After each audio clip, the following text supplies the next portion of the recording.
құт қай жерде тұрақтайды? Кей шаңырақта береке тасып тұрады, ал кей үйде тыныштық тұрақтамайды.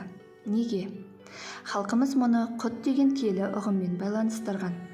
Құт тек байлық, не дүние емес.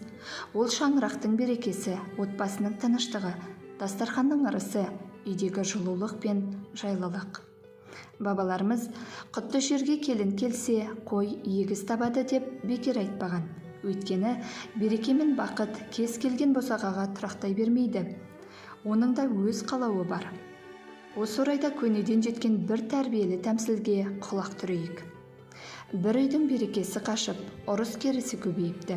Сол үйден байлық пен абырой ренжіп, бір жолата кетуге бел байлайды. Түн ортасында жүктерін жинап, есіктен шыға бергенде босағада отырған құтты көреді. Байлық таңырқап: «Ей, құт, бұл үйде татулық та, сыйластық та қалмады. Біз кетіп барамыз.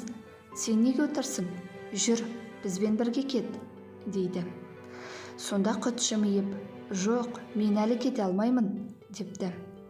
«Мен бұл үйдің ошағын бағып отырған жас ананың жүрегіне қарап отырмын. Қазір қиын күндер өтіп жатыр, бірақ ол әлі үмітін үзбеді. Түнде баласына бесік жырын айтады, таңертең ата-енесіне жылы жүзбен шай ұсынады. Оның ішкі жылуы әлі сөнген жоқ.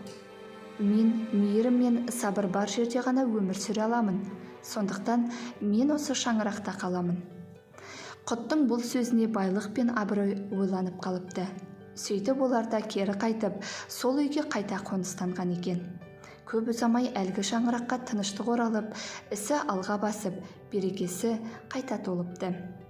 Әйелдің мейірімі мен көңіл күйі шаңырақтың маңызды тіректерінің бірі. Бірақ береке бір адамның ғана емес, бүкіл отбасының сыйластығынан туатын қасиет.